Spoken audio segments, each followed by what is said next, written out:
ప్రస్తుతం ఇజ్రాయెల్ యుద్ధం చేస్తున్నటువంటి పాలస్తీనాలో ఉన్నటువంటి హమాస్ తీవ్రవాదులు కావచ్చు, లేకపోతే హౌతీ తీవ్రవాదులు, హెజ్బుల్లా తీవ్రవాదులు, Islamic resistance force, Islamic jihadist force, ఏవైతే తీవ్రవాద సంస్థలన్నీ ఉన్నాయో ఇవన్నిటిని కూడా వాళ్ళ భాషలో అవి పోరాట సంస్థలు, ఆయా దేశాల ఉనికిని కాపాడే సంస్థలు.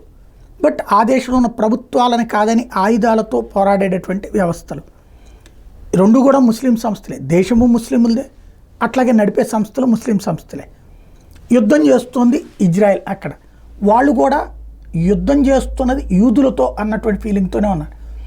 ఇలాంటి సందర్భంలో అమెరికా, యూరప్ దేశాల ఒత్తిడి మేరకు ఇజ్రాయెల్ మొన్న బక్రీద్ రోజున తన యుద్ధాన్ని తాత్కాలికంగా విరమించింది. ఆ రోజున నిశ్శబ్దంగా, అంటే బయటికి చెప్పలేదు కానీ విరమించింది, ఎలాంటి దాడులకి పాల్పడలేదు.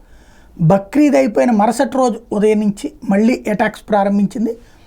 ఏదైతే నార్త్ గాజా మీద సీరియస్గా కాన్సన్ట్రేట్ చేసి ఆ ప్రాంతంలో ఉన్నటువంటి వాటిని విధ్వంసం చేసే ప్రయత్నం ప్రారంభించింది. మరింత ఉధృతం చేయడానికి సిద్ధపడుతోంది.